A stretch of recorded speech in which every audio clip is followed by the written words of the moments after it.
Assalamu alaikum everyone. For our talk number 2 in Discover Islam Week, we're going to be talking about the history of Islam by Dr. Abdur-Rafay. Dr. Abdur-Rafay has come here before to give khutbahs at UIC, and actually not a lot of people know, but he isn't actually UIC alumni. He was reading in the MSA back then as well, and alhamdulillah, he taking time out of his day as a busy doctor to come and help us and learn about Islam. Inshallah, today we're going to learn something unique in which many of us don't really take the time to understand, but Islam has a huge, deep history. And in that history, there's a golden age of Islam, and even a lot of the things that we have nowadays, our quote-unquote technological advances, come from Islam. And today we're playing around in the media showing that Islam itself is what? Is third rate, is not developed, but they're quick to forget what Islam did in the past, and inshallah will continue to do in the future. So without further ado, introduce Dr. Abdur-Rafay.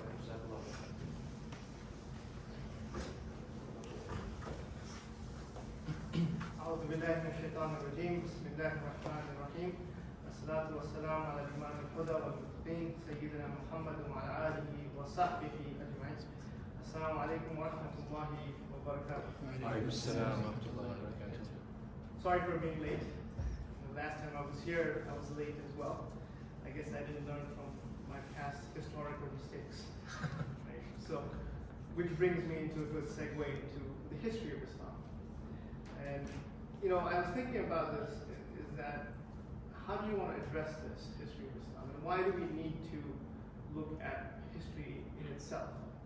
And at times, history is seen as a boring subject, something that is not fun to read about and fun to study, etc. It's only done by academics and schools and universities. But in general, the general public is not really in tune with its own history. But there are a few reasons, and there's multiple reasons, but these are the 4 reasons I picked out as being a good starting point of why learn history, why to look at history. Number 1 is to know who you are, your historical background, where you came from, and what is your specific identity comes from that history that you study. And typically, if you take it on a personal level, you talk about, my grandfather came from so-and-so place, right? So you draw a lineage, a line of connection to who you are, where you came from, and to learn from the mistakes that we have made in the past, so that and in the future, you plan for the future so that you don't make those same mistakes. So you learn from those mistakes. So that's why history plays a significant role in our lives today, right? So that's one way of looking at it. Now, as I was preparing for this lecture, I was thinking, okay, how do you discuss 1400 years of Islamic history? How do you put that down into a PowerPoint presentation for 15-20 minutes and get the crux of Islamic history out? And that's a pretty difficult task to do, just because of so much has happened in Islamic history. 1400-year history cannot be put down into a small PowerPoint. So how do you address this? Where do you begin? And I said, so there's a way of thinking about this. There was a start, all of a sudden there was a new message that came out of the heart of Arabia in Makkah and Medina. And from there, that 1400-year history spans through not just time, but through generations of people, through expansion of land, to covering massive territory, to changing cultures, to building its own civilization. And this map here kind of shows you the spread of Islam, which started in a small town in the desert, in Makkah. And then it establishes its authority in Medina. And then from there, within a span of a few decades, it spreads across the whole Arabian Peninsula, towards North Africa, towards India, Afghanistan, and so on. And within a few centuries, you see that Islam spreads across the whole of North Africa, Central Asia, goes down towards Indonesia, and up towards the European continent. And Muslims are in Spain, they're in the borders of France, the borders of Vienna, into the Caucasus regions, and so forth. Right? And this is done in a very significant way. Within the initial establishment of Islam, Islam spreads like wildfire. What is it that causes this? And that's where I think my presentation will rest on, is that Islam came about as a new civilization. And this is one big point to take from the lecture, that there is a rise of a new civilization that starts in the heart of the Arabian Peninsula, and it spans across the continents. And this is the initial map here, where Islam is surrounded by two major superpowers of the time. The Persian Empire, which is in the bright pink there, and the Byzantine Roman Empire, which is in the light pink there. Right? It is in an era where in the Arabian Peninsula it's nothing but desert, nothing but nomads, and people who survive on minimalistic civilization compared to the civilizations that existed at the time, the Romans and the Persians. And this is unique because you have something that comes out of from nowhere, really. The Romans and the Persians did not pay much heed to what was happening in the Arabian Peninsula because they're just nomads, they're just Arabs in the desert. They don't have much to offer these civilizations of the time. These civilizations that existed for centuries, the Romans and the Persians. But as you see, within the few years of Islam being established, and Rasul Sallallahu Alaihi Wasallam establishing the state in Medina, and then the Khulafa that come after him, Islam expands, it spreads, and it is knocking at the doors of the Romans and the Persians. And within a few decades, these empires that existed for centuries no longer exist. So what does this new civilization bring? Why is it so unique? Why is it so different? And this is important to understand because this is something that, why did people leave their religions, their ways of life, their cultures, and adopt Islam? Why did this happen in such a short pace of time? What is so unique to Islam that such a transformation happens? So if you want to boil it down to something, to one singular point, it is built on a certain idea. A civilization was built on an idea. Now think about this, what you learn from your high school or college classes. When we talk about the Roman civilization, the Greek civilization, the Mayan civilization, or the Egyptian civilization, what is typically taught in class about these civilizations? What are the main ideas that you discuss? Military might. The military might. What else? Economy. The economy. What else? Wasn't there like democracy and all that too? Democracy. Okay. Ideas. Yeah. What else? Social structure. Good. What else? Kind of like the religion they used to have at that time. The religions. Right. Okay. Good. And then obviously about the peoples. Right. But these are the fundamental things that we discuss with any civilization.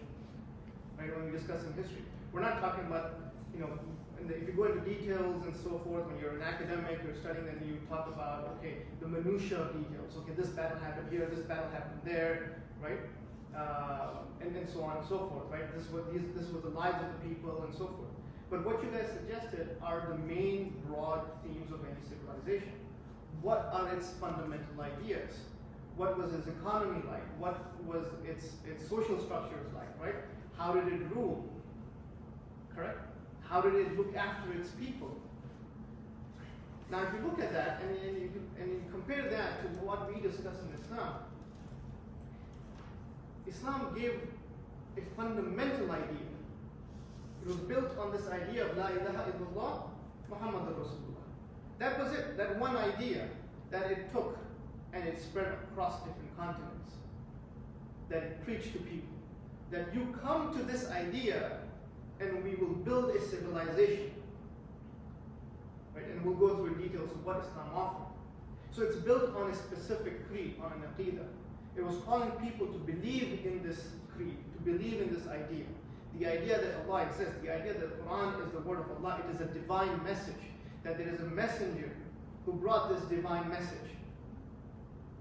And it is an idea that we will build a different way of life. A different way of life that was in existence during the Persian Empire, during the Roman empires, the Byzantine empires, or what was there in the North African empires that existed. I hope that makes a picture, right?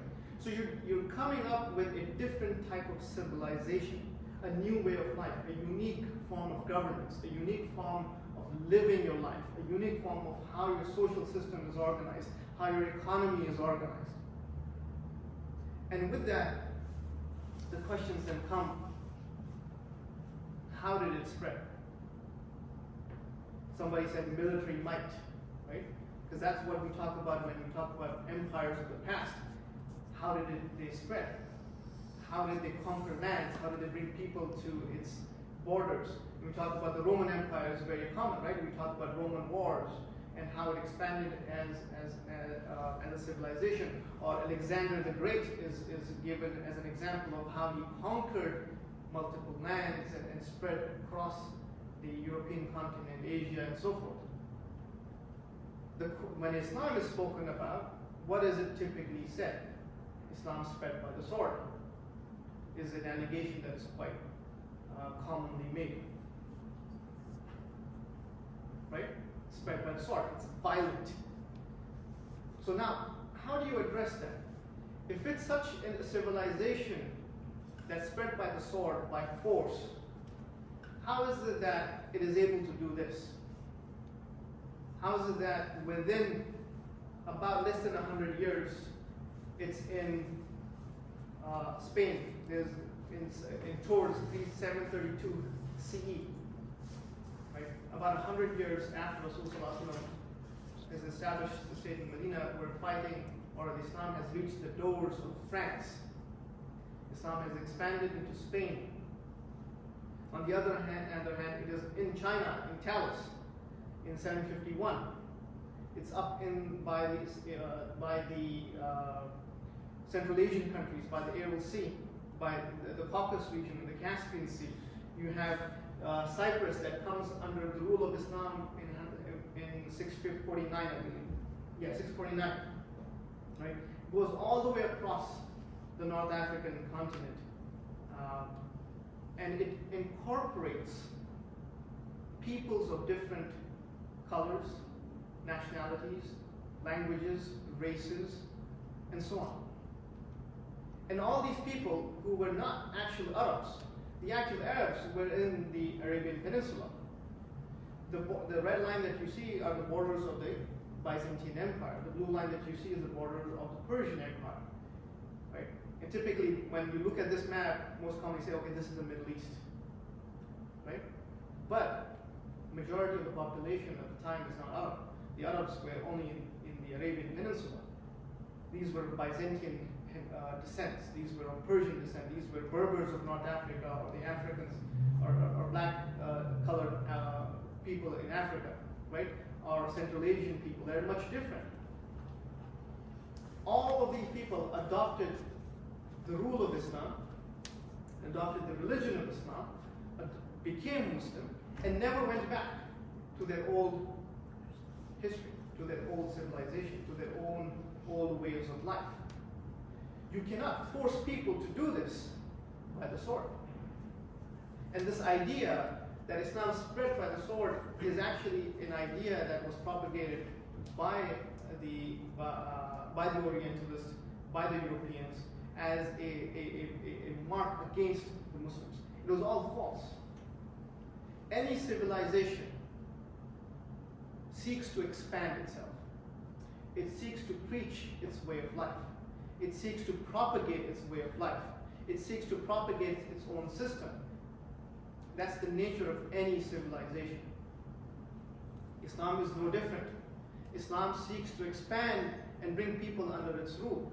It seeks to bring people away from what it thinks is the incorrect way of life to the divine way that Allah subhanahu wa ta'ala has given to us.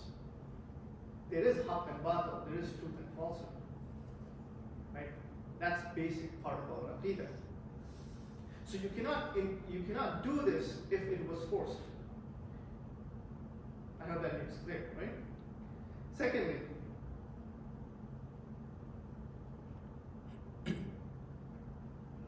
it is the spread of ideas. It is the spread of Islam. It is the spread of its system as well. Because you cannot bring people incorporated into one union of a system, of a country, of a region, without having a system to govern these people. I hope that makes sense.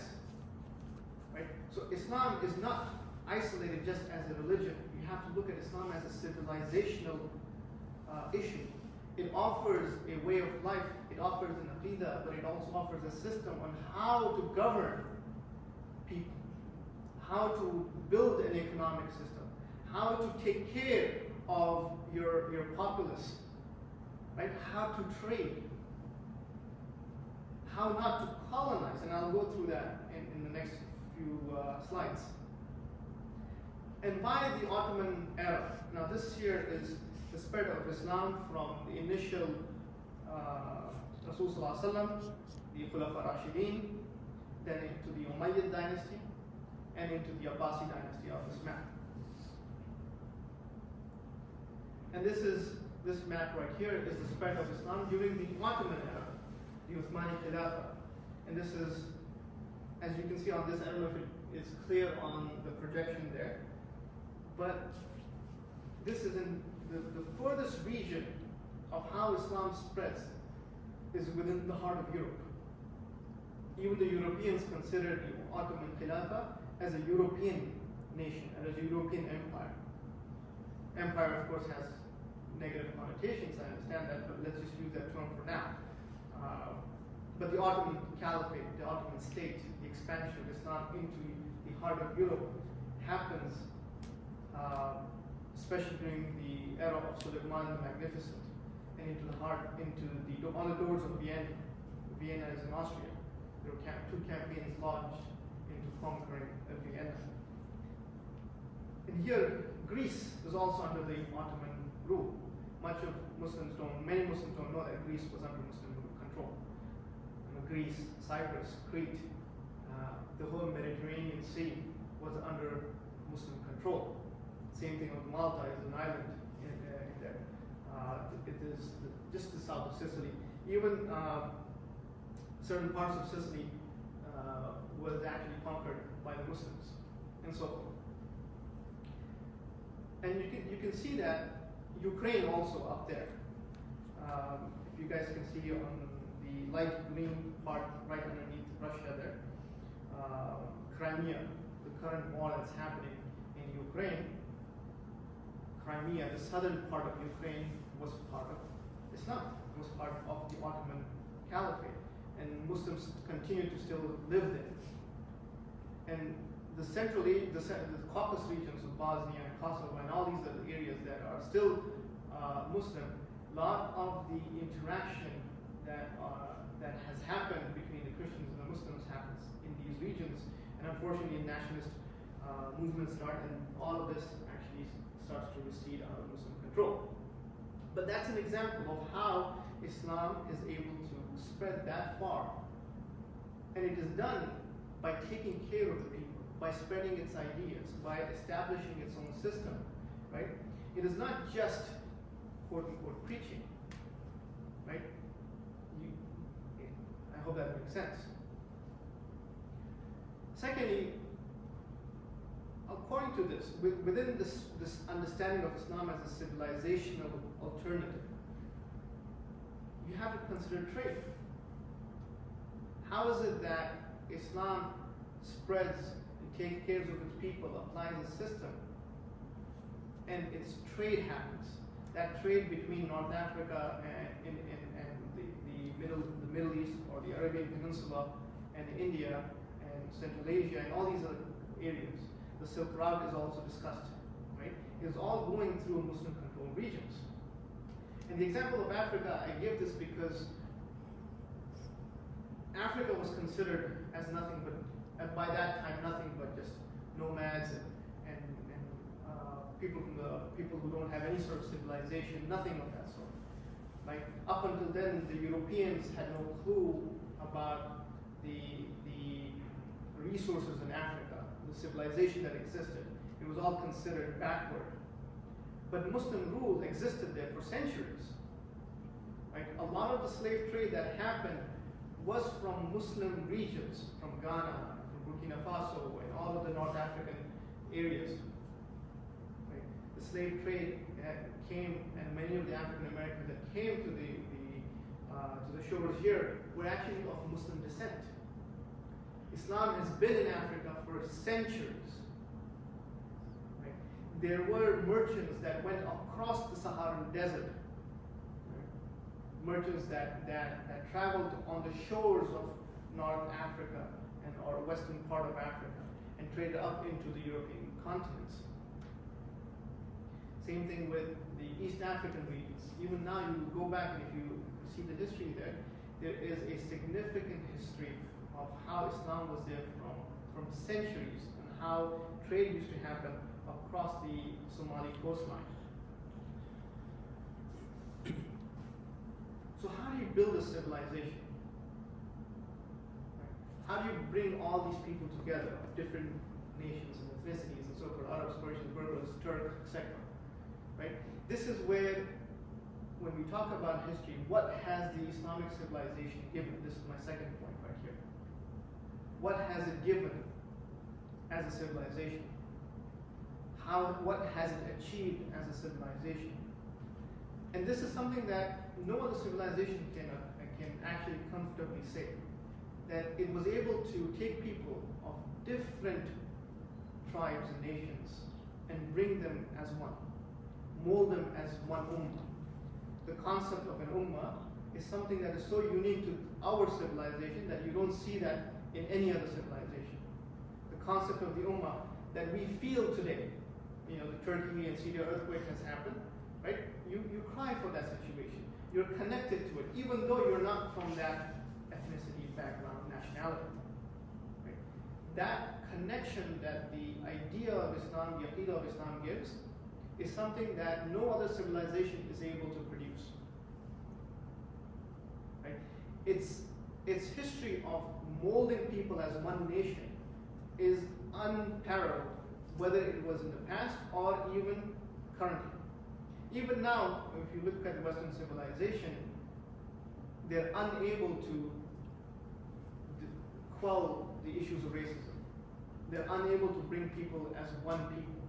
They rely on national identities. Conflicts still occur. Nationalism is still present. Genocide has happened because of nationalist ideas. Regardless of what ideas, regardless of what laws are implemented, the current Western civilization is unable to produce what Islam has been able to produce. This is something so unique that it is not seen anywhere else in any other civilization.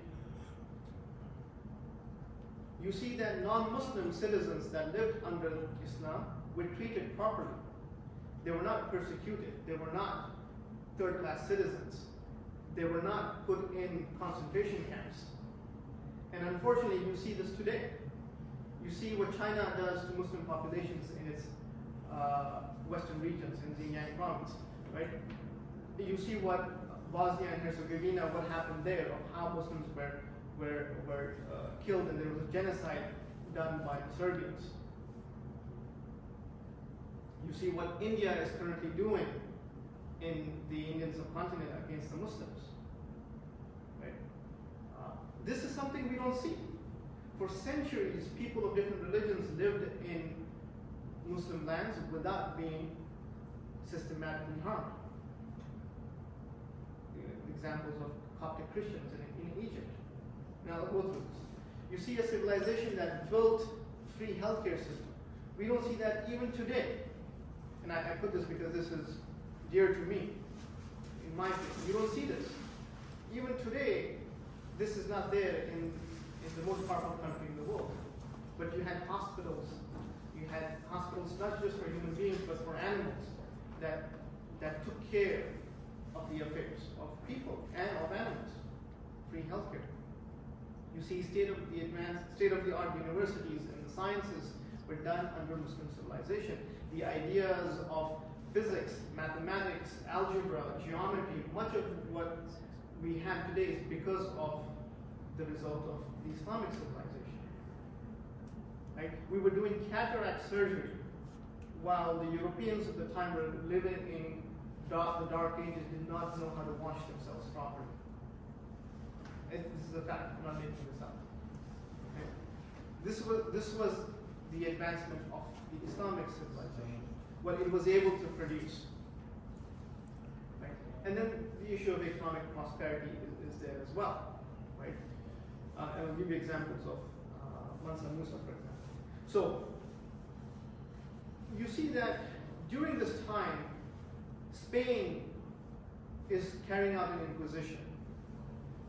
Spain is expelling Muslims and Jews, persecuting. The Ottoman Empire, during the time of Sultan Bayezid, it took in refugees. Jews were being massacred and killed and forcibly converted by the Spanish Inquisitions. And by the way, these Jewish people, Jewish population lived under Islamic rule. The so-called golden era of the Jewish nation was under the Ottoman rule. Right? That's why David Wazarsi is a historian. He says that Islam saved Jewry. That's a big thing to say. So if we talk about, look, Islam is totalitarian. It persecutes its minorities. It forces religion on other people. It forces people to believe in its way of life, it by the sword, or it eliminates other populations, or it mistreats its non-Muslim citizens. All of that is tossed out the window because historical facts prove otherwise. Okay. Even now, Western nations have a problem accepting refugees. And I don't know if you've seen that, right? People from different parts of the world, Africa, Central Asia, and so forth, Middle East, on boats trying to make their way up to the European continent, dying on the boats, dying on the sea, on the shores. Right? The rhetoric that we see of how immigrants or refugees are seen as a blight upon the nation, right? Like during the Trump administration, the anti-refugee sort of sloganeering that was going on. Same thing with the European countries and so forth, right?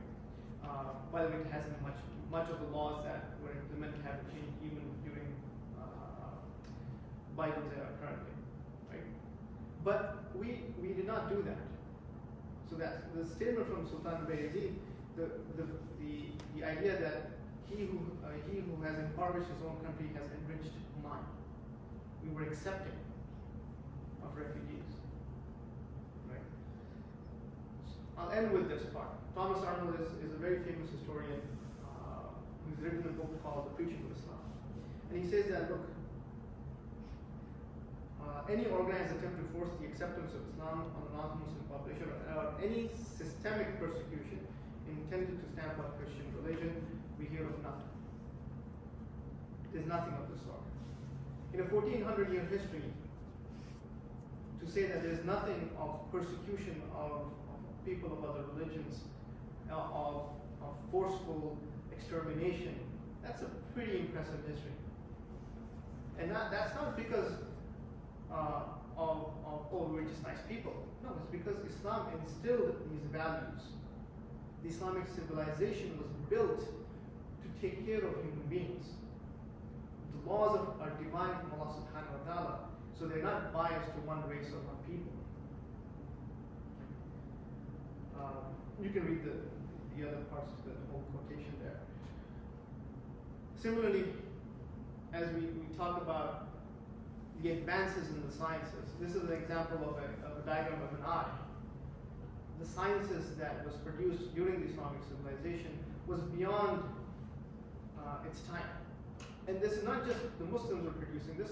This is a diagram done by a non-Muslim, Hunayn ibn Ishaq. He's a Christian scientist. So the sciences are flourishing during this time, the so-called golden age of the Abbasi era and so forth. Alhambra Palace in Spain. If you go to Spain, you can see this amazing architecture. And this is where Islam, people from of Christian heritage of the European continent would come to learn it from these universities in Cordoba, in Granada, and so forth. Right? Institutions that existed in Timbuktu, which is on East Africa, right? Or institutions that existed in Baghdad and Damascus. People from different parts of the world would come and study. And you have scholars that were produced who were of different regions. You know, Imam Bukhari was from Bukhara and Samarkand and these areas, right? Khawarizmi, Persian heritage, and so forth. Many of our scholars are of not quote unquote Arab descent. Okay. Similarly, there's an example on the right, on your left, of a university being opened by Sultan Abdul Hamid in 1909 in Beijing. The point here is you need a different economic model as well. You cannot have all of this civilization without having a certain unique economic model that can help alleviate people or bring people out of the darkness that they live in, out of poverty, and bring them to a better quality of life. The idea that Islam is backward, that it doesn't offer any advancement in sciences or material benefit is also false. Gold and silver is the standard of currency in the Islamic civilization. It is where the concept of the check, for example, is something that the Muslims started. The term check actually comes from Arabic. It comes from how we transferred wealth, how we transferred money from one place to the other. How do you think transactions happen in such an advanced region? Right. This picture in the middle is of Mansa Musa. He is an African who converted to Islam, and he was in the northwest African part of Ghana, basically, essentially.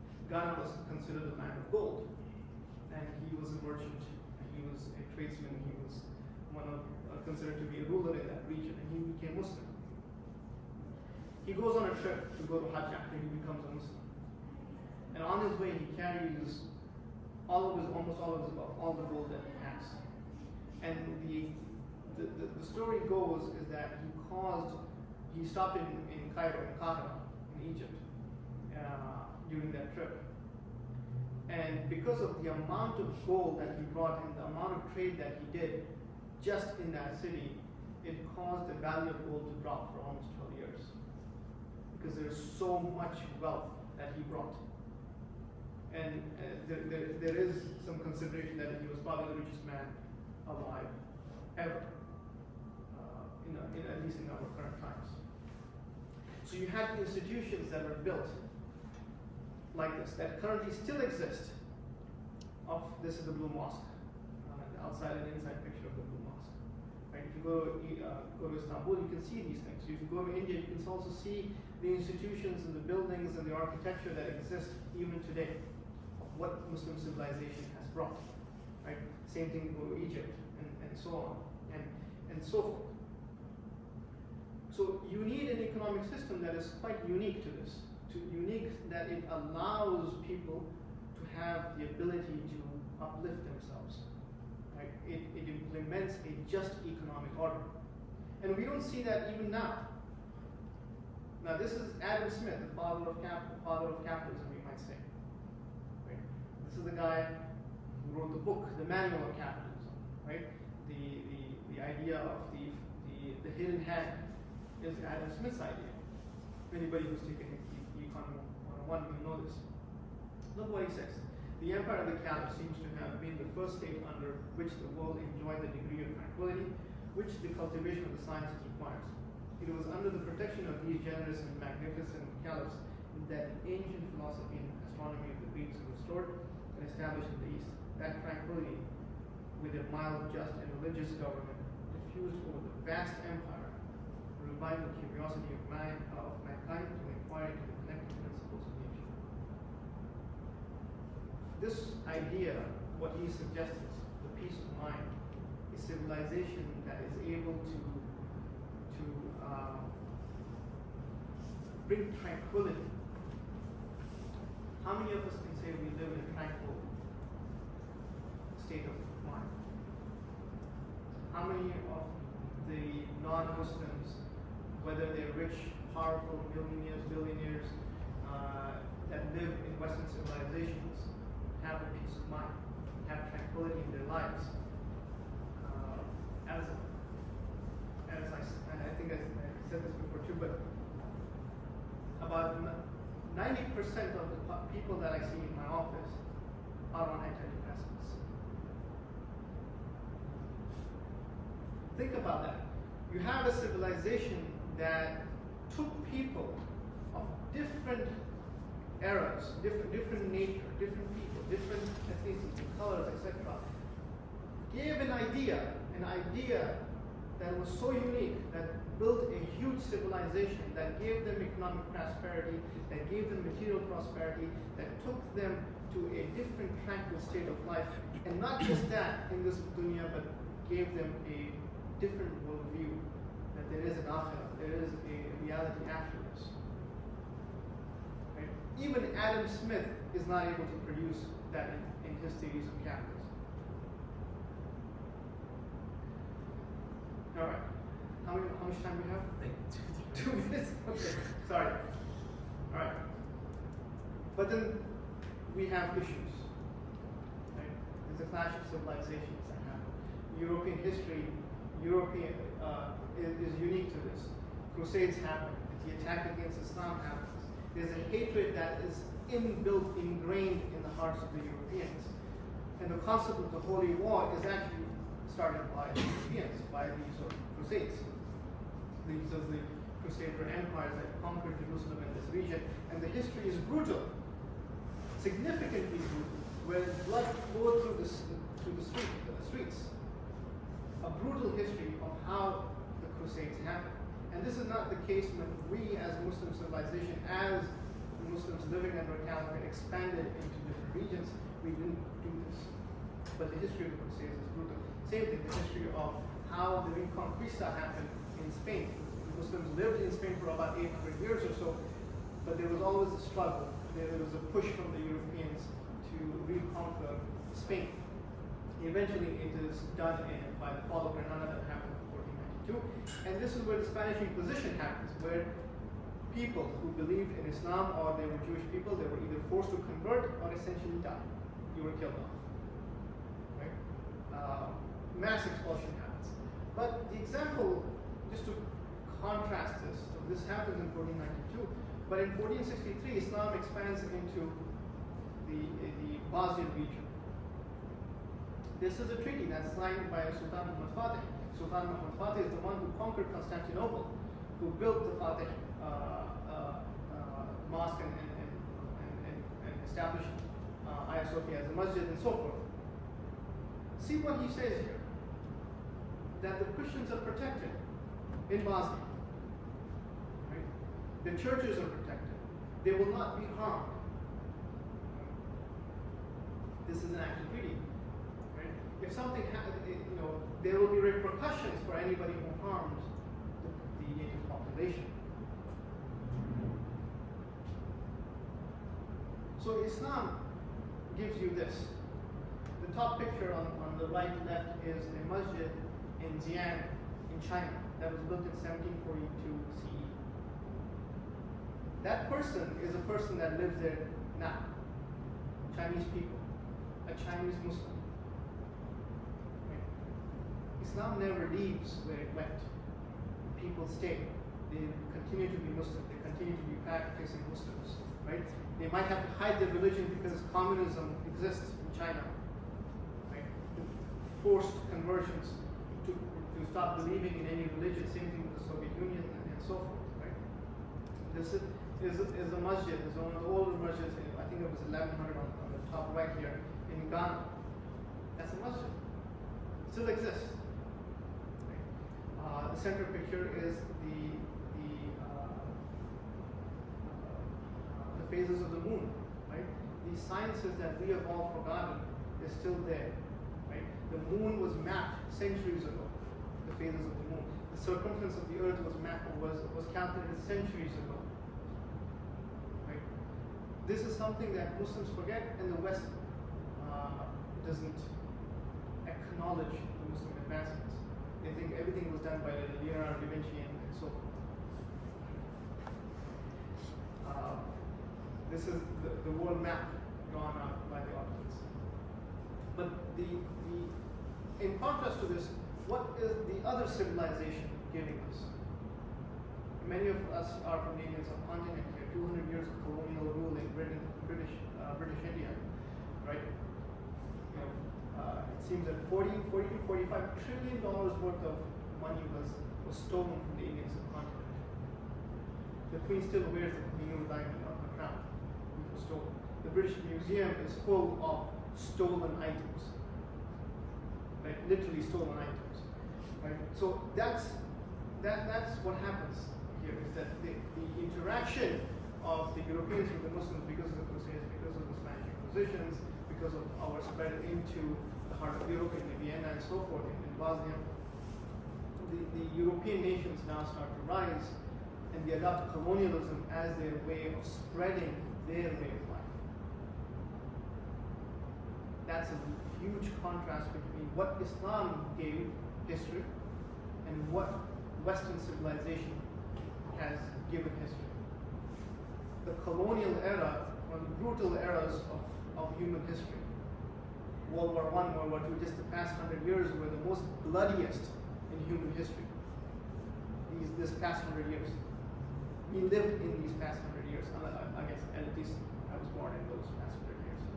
And if you're born to 2000 and above, maybe not. But the Sykes-Picot Treaty, the occupation of Jerusalem happens, and General Amberley, which was the British general, he said the wars of the Crusades are now complete. This is 1917, right?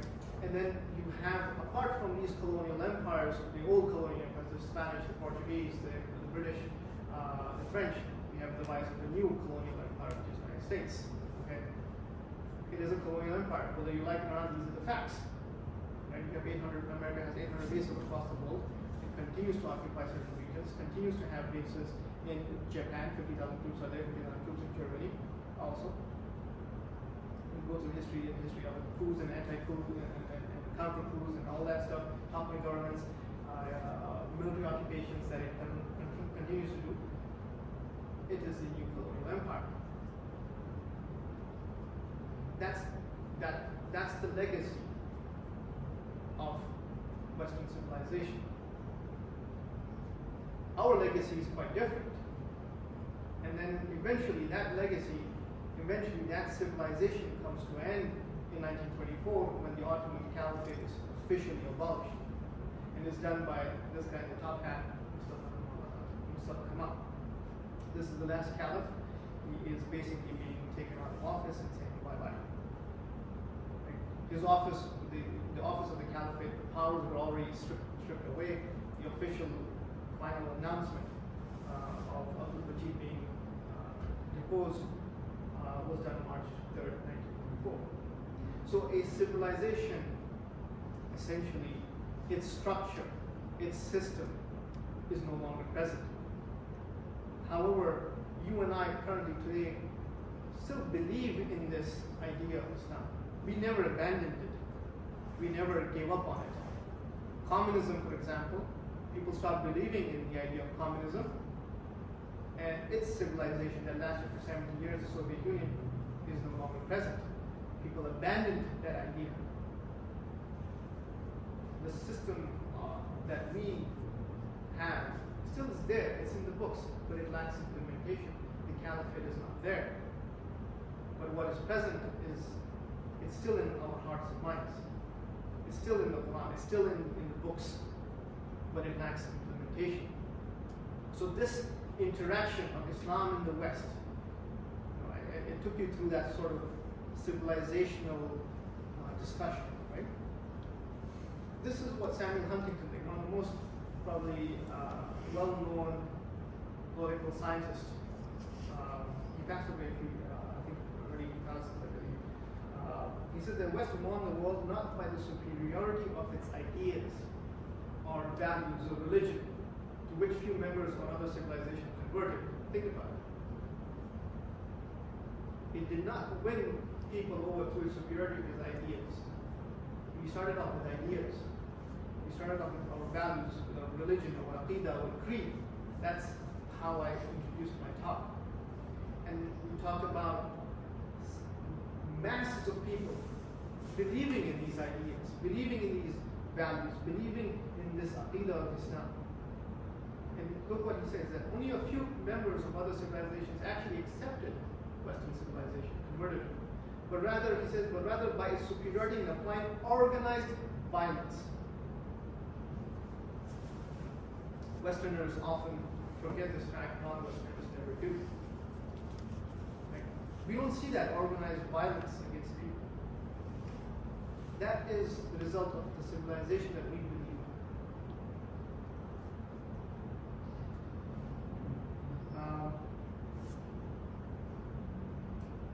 Let me skip the slides. There's a lot to discuss here, but I think I'm running out of time.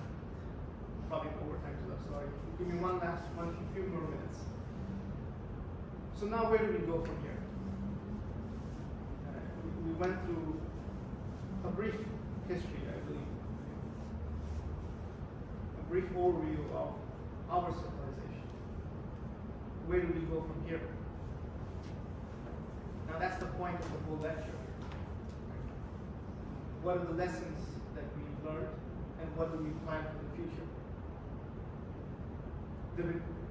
This idea, the returning to our civilization, is an idea taking root in the hearts and minds of the Ummah. The idea that we need to go back to our basics. We need to go back to our aqidah. We need to go back to our civilization. We need to go back to our system of life. We need to go back to ruling by the rule of Islam. We need to go back to the rule of Allah subhanahu wa ta'ala. Right? We need to go back to this era that existed. Right? This tranquility that we are all missing, not just as Muslims, but as non-Muslims. The questions of how long can the current systems, the current Western civilization, the current capitalist model, how long can it last? How long can it be sustainable to live a life like this? You talk about environmental issues, you talk about poverty, you have issues related to racism, issues related to mental health, issues of child marriage, children born without parents, right? Without out of wedlock. Massive social unrest, breakdown of the family. I mean, the list goes on and on and on, and we live it. We can see it. The questions of even what is a woman, for example, right? The woke culture that we're dealing with, so on and so forth, right?